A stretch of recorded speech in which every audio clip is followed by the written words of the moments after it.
बनवून त्याचं नेलं गेल्या वर्षी. तर मग त्यानं पाहून घेतला. अच्छा अच्छा. मॅडम आता बनवू शकते की दादा आमच्यासाठी ती.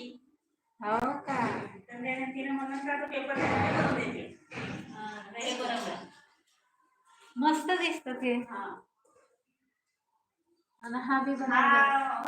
हा बी बनवला. अरे चार पाच वर्ष हो गेले. अबे हा पडला ना रे दादा. काय नाही त्याले कुठून शिकलास तू? बडी रुची आहे तुझे बनवण्यात.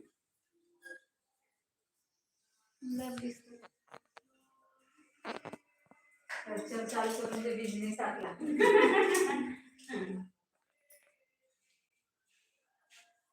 झाला? हो झाला. हो वेळ झाली मग गाव गेला होता.